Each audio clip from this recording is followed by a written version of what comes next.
साहिबान मेहरबान कदरदान, खोलता हूँ अपनी कहानियों की दुकान। मैं हूँ आपका दोस्त जयेश और आप सुन रहे हैं बुक ऑडियो।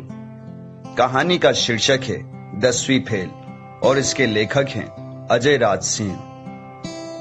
पहले अध्याय में आपने सुना कि कैसे भास्कर शुक्ला उर्फ बबलू अब 28 साल के हो चुके हैं और पूरे गांव में इस उम्र के वो इकलौते अविवाहित युवक बचे हैं जो अम्मा के ताने सुन सुनकर शादी के लिए हाँ कर देता है। अध्याय 2, समीकरण। हमारा गांव भरतपुर यूं तो देश के मानचित्र में लगभग गुमनाम ही है, पर यहाँ की एक बात है जो खास है। मतलब खास जैसी खास तो नहीं, पर हाँ आम जितनी आम भी नहीं। 28 साल पहले हमारे पैदा होने के अलावा और भी कुछ हुआ था जो अद्भुत भी था और अभूतपूर्ण भी। एक दिन बिमला काकी ने अपने बेटे किशन को खूब पीटा। भाई ने काम भी कुछ ऐसा किया था। अब अमिताभ जी का कोई कितना भी बड़ा प्रेमी क्यों ना हो, सिनेमा देखने के लिए अपनी अम्मा की अंगूठी बेच देना कहाँ की होशियारी है। ये कांड किया तो किया। उस रोज अपनी अम्मा की लात खाकर किशन भैया का दिल इतना आहत हुआ कि बस हाथ में बचे उस अंगूठी के पैसे थे और सुबह की अगली बस। फिर अगले 5 साल तक भैया वापस ना आए और ना उनकी आई कोई खबर। रवानगी के बाद गांव वालों को जब भैया का पहला दर्शन मिला तो पता चला भैया बंबई में है। मन तो अमिताभ जी से मिलने का बना कर गए थे, पर औकात भी तो कोई चीज होती है। कुछ इधर उधर के कामकाज किए, फिर धीरे धीरे खुद भी अदाकारी में लग गए। छोटे मोटे काम मिलते रहे, भैया का गांव आना जाना लगा रहा और आज देखो कहां पहुंच गए। अमिताभ जी के साथ अब उठना बैठना है उनका। भैया हीरो भले ना बने हो, पर जो अदाकारी वो करते हैं किसी और के बस की नहीं है। कोई और भले नहीं लेता, पर गांव से बाहर गांव का परिचय किशन भैया के नाम के बिना नहीं होता। महाभारत में यह था हनुमान का जिक्र, बस थोड़ा सा। बाकी अर्जुन कथा अभी लंबी है। पढ़ाई लिखाई में हमारा मन कभी नहीं लगा। मास्टर साहब से तो इतना मार खाए हैं कि शरीर के कुछ हिस्से आज भी लाल हैं। जब 10वीं में दूसरी बार फेल हुए, मास्टर साहब ने तो हाथ ही जोड़ लिए, माफी मांगने लगे। हमें माफ कर दो बबलू कि हमने तुमको अपने स्कूल में एडमिशन दिया। कसम से उन्होंने ये हाथ जोड़कर कहा था। लोगों पर तरस खाने की आदत तो हम में बचपन से ही थी, सो हमने भी कह दिया, जाइए गुरुजी, माफ किया आपको। बस फिर क्या था, 2 डंडे और पड़े और टीसी हाथ में।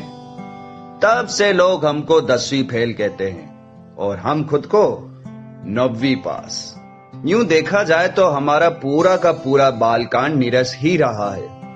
हमारी जीवनी पर फिल्म न बन पाने का कुछ श्रेय तो इस बात को भी जाता है। विचार उच्च हो ना हो, जीवन सादा ही रहा है हमारा। किसी से शिकायत नहीं कर रहे हैं। कोशिश बस इतनी सी है कि आगे की कहानी के लिए प्रस्तावना बन जाए।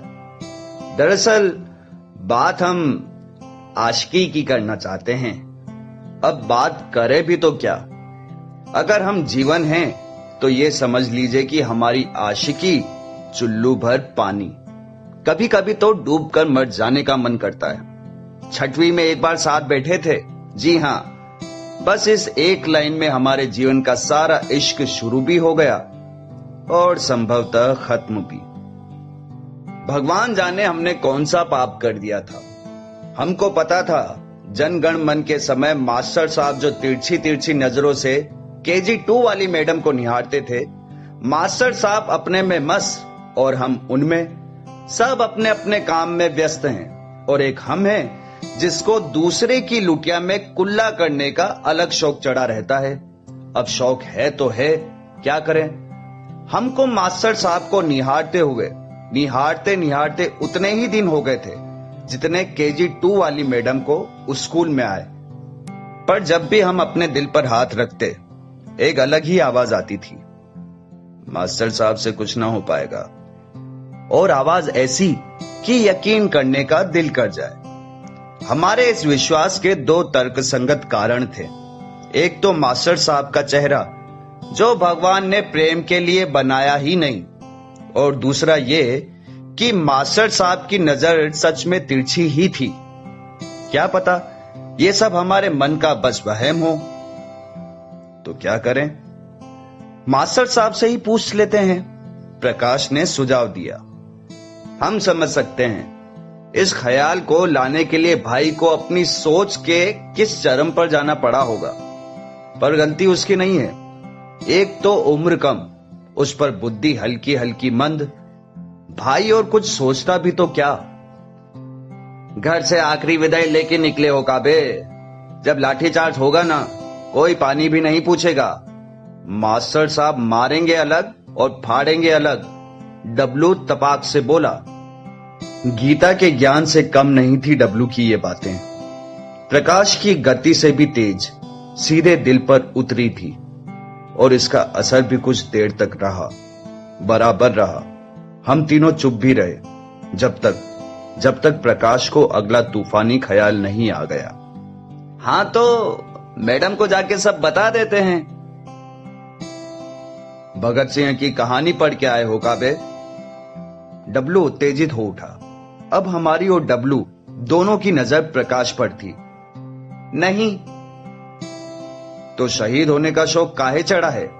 और हम दोनों तुमको का राजगुरु और सुखदेव दिख रहे हैं? डब्लू बड़बड़ाने लगा। और देश की बात हो तो साला सोचे भी। मसला इतना बड़ा नहीं था कि जान दे देते, और इतना छोटा भी नहीं कि जाने देते। कुछ तो करना था, और इसी सोच में रात बीत गई। जब अगले दिन की बैठक हुई तो हमने ऐलान कर दिया, मास्टर साहब के नाम से मैडम को प्रेम पत्र लिखा जाएगा। तालियां। तो बस ये थी वो गलती। हाँ, जहां से हमारी एक लाइन की आशिकी शुरू भी हुई और खत्म भी हो गई। दरअसल सब ठीक था। हमने खत लिखा, बराबर मैडम तक पहुंचाया भी। स्कूल में हाहाकार भी मच गया। यह भी पता चल गया कि दोष मास्टर साहब का नहीं, उनकी तिरछी नजर का था।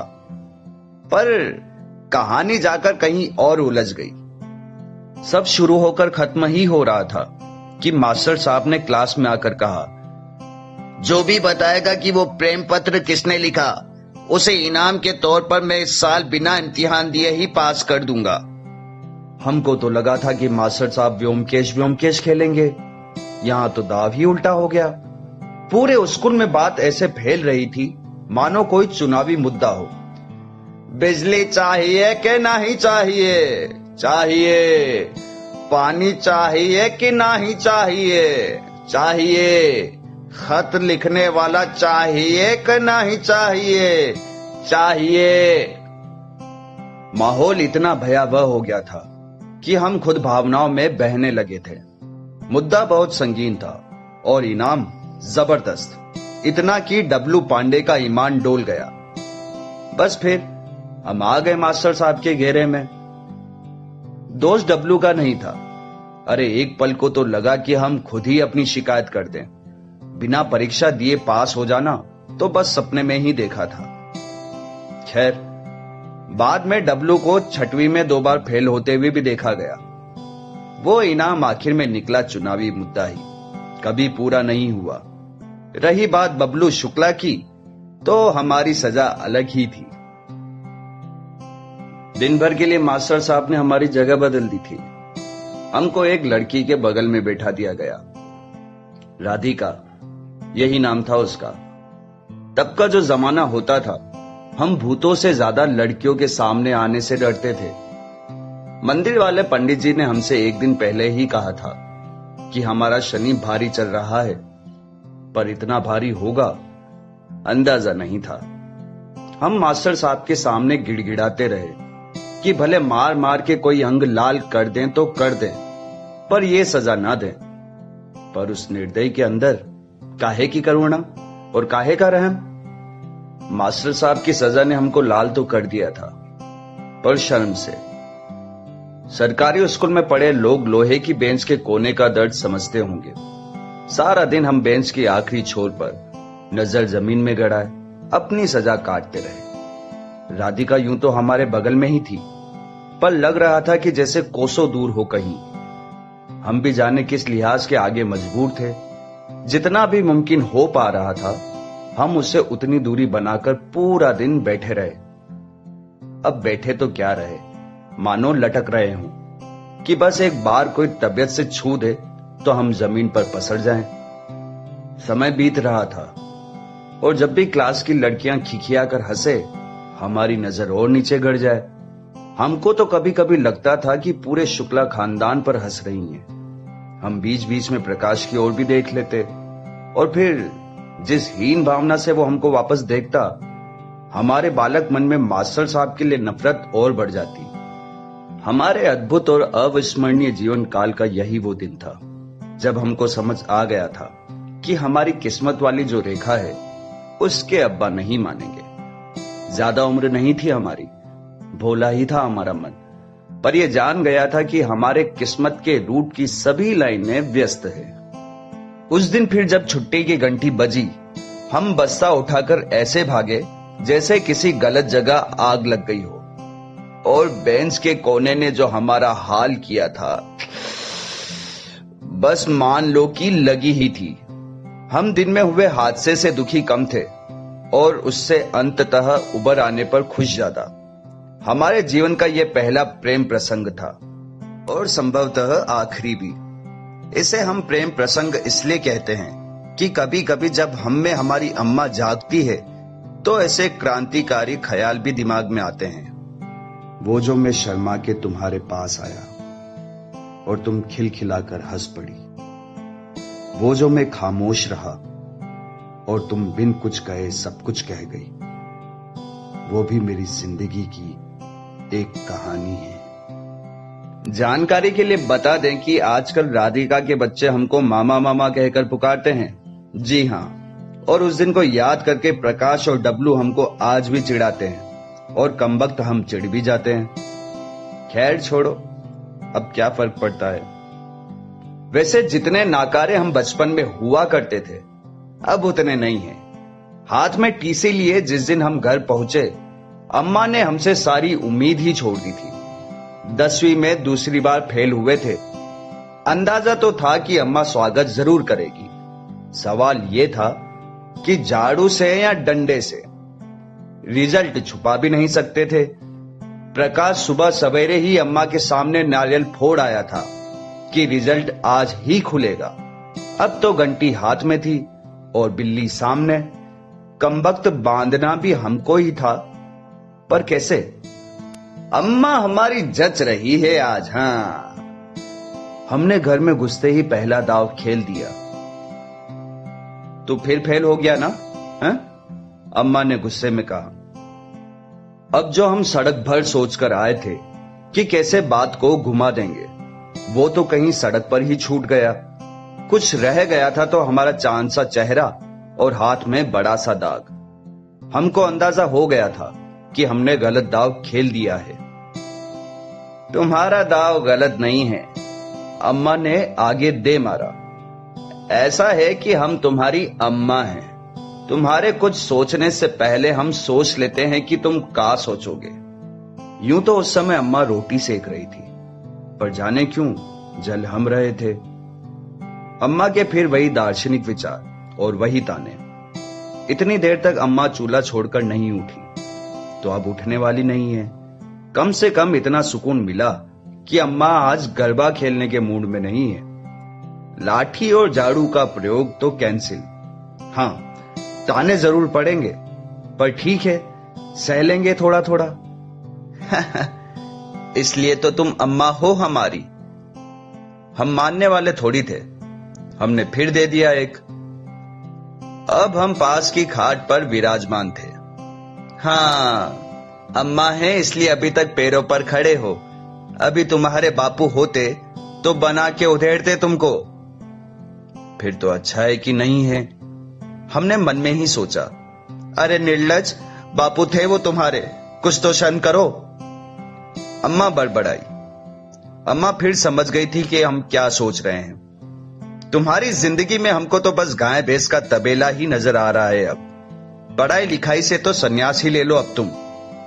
हमको यहां एक मौका दिखा कि लगे हाथों अम्मा को स्कूल से निकाल दिए जाने वाली दूसरी खबर भी सुना दें, और हमने उसे जाने नहीं दिया। अम्मा, वैसे हम भी यही सोच रहे थे। हम धीरे से बोले कि अब कुछ काम धंधे करें। आखिर रखा ही क्या है पढ़ाई लिखाई में, कुछ होना जाना तो वैसे भी नहीं है। तो तुमको स्कूल से निकाल दिए का है? अम्मा ने तपाक से पूछा। अरे यार, हमको नहीं खेलना है, हम भिन भिनाए, तुम पहले ही सब जान जाती हो। अम्मा के चेहरे पर एक कुटिल मुस्कान आ गई। ऐसे ही अम्मा थोड़ी कहते हैं हमको। मतलब आज आखिरी उम्मीद भी खत्म। लगता है हमारी सारी उम्र तुम्हारे बापू के पेंशन पर ही कटेगी। कटने दो। कुछ चीजें होती है जो हम चाहते हैं कि हमारे हिसाब से चले, पर अक्सर उन्हीं पर हमारा बस नहीं होता। हमको लगा कि हो गया, पर ऐसे भी भला होता है कभी? अभी तो अम्मा का रेडियो मोड बाकी था। दरअसल हर 2-4 दिन में एक बार अम्मा इस मोड पर आ ही जाती है। अरे बहुत आसान है सच में। किसी बात को लेकर बस बोलते रहो, और कुछ भी, कोई सुने ना सुने, कोई मतलब निकले ना निकले, बस बोलना है। और बोलना भी क्या, बड़बड़ाना है। पढ़ाई तो गई, हमको तो बचपन से ही लक्षण दिख रहे थे तुम्हारे, और कह रहा है काम धाम कर लें। अरे कौन सा काम करेगा? घर के काम बोल दो तो मौत आ जाती है। बिमला का लड़का तुमसे 3 साल छोटा है और अब कॉलेज जाएगा। शहर में कमरा भी देख आया है। 3 दिन से कह रहे हैं कि गेहूं पिसवा दो, पर क्यों? अरे क्यों पिसवाएं? राजा साहब गेहूं पिसवाने के लिए थोड़ी ना पैदा हुए हैं। लगा तो रखिए एक दासी, सब काम करती है तो ये भी करेगी। और एक तो हमारी आंख सूरज का वक्त चांद जैसा दिखने लगा है। और रेडियो चलता रहा। बहुत सी चीजों में हमारा मन नहीं लगता, ये तो हम भी मानते हैं, पर एक बार जिसमें लग गया तो फिर बवाल समझ लो। हमारा बचपन का एक सपना था कि स्कूल में एक दिन आग लग जाए, और आग लगे सो लगे, हम फिल्मी हीरो जैसे सारे बच्चों को बचा अलग लें। आखिरी में कहीं मास्टर साहब पड़े हों लपटों के बीच में गिड़गिड़ाते हुए, मुझे बचा लो बबलू, भगवान के लिए मुझे बचा लो। निर्दयी मास्टर। हमारे सिर के पीछे से एक अद्भुत रोशनी निकल रही हो, और आगे हम गुरूर में कहें, इन आग की लपटों में आज स्कूल नहीं जल रहा है, यहां तुम्हारा अहंकार जल रहा है। यहां जल रहे हैं तुम्हारे सितम, जो तुमने मासूम बच्चों पर किए हैं। तुम समझते हो कि तुम इस अग्नि से निकाल लिए जाने के लायक हो? कभी नहीं। देखो इन मासूम बच्चों के चेहरे को। ये इस भीषण आग से बच जाने पर खुश नहीं है। इनकी खुशी का कारण तो खुद ये आग है, और तुम्हारा ये हाल।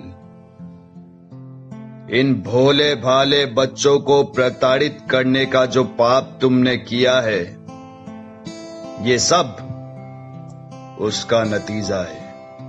और उस दिन इतना ही सपना देखा था कि हमको अम्मा की चीख सुनाई दी। अब नींद जो है सपनों के साथ उड़न छू हो गई। हम भागे अम्मा के पास। वहां पहुंचे तो देखा कि आग सच में लगी थी, पर हमारी अम्मा के कमरे में। हम जैसे तैसे अम्मा को कमरे से बाहर लेकर आए और गांव वालों को बुलाया।